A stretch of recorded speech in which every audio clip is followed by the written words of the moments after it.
પૂર્વ આવેલી જે ટ્રક હતી તે જ ખાડામાં ફસાઈ ગઈ। તે દ્રશ્યો જુઓ આપની ટીવી સ્ક્રીન પર। નવસારી શહેરના છાપરા રોડ પરની આ વિસ્તારની ઘટના છે।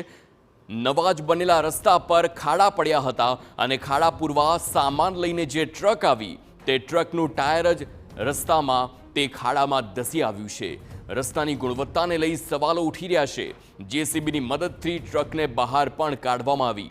ઉલ્લેખનીય છે કે છાપરા રોડ વિસ્તારનો આ રોડ હજુ 1 મહિના પહેલા જ બન્યો હતો ને તેમાં ખાડા પડી જતા કામની ગુણવત્તાને લઈ સવાલો ઉઠી રહ્યા છે।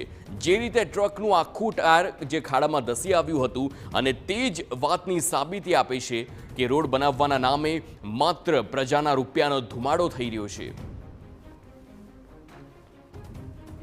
તો આ પહેલી વખતની ઘટના નથી। ગુજરાતમાંથી આ પ્રકારના દ્રશ્યો પહેલા પણ અનેક વખત આવી ચૂક્યા છે, જ્યાં રોડ હજુ નવો જ બનેલો હોય અને તેમાં વરસાદ પડતા ખાડા પડી જતા હોય છે।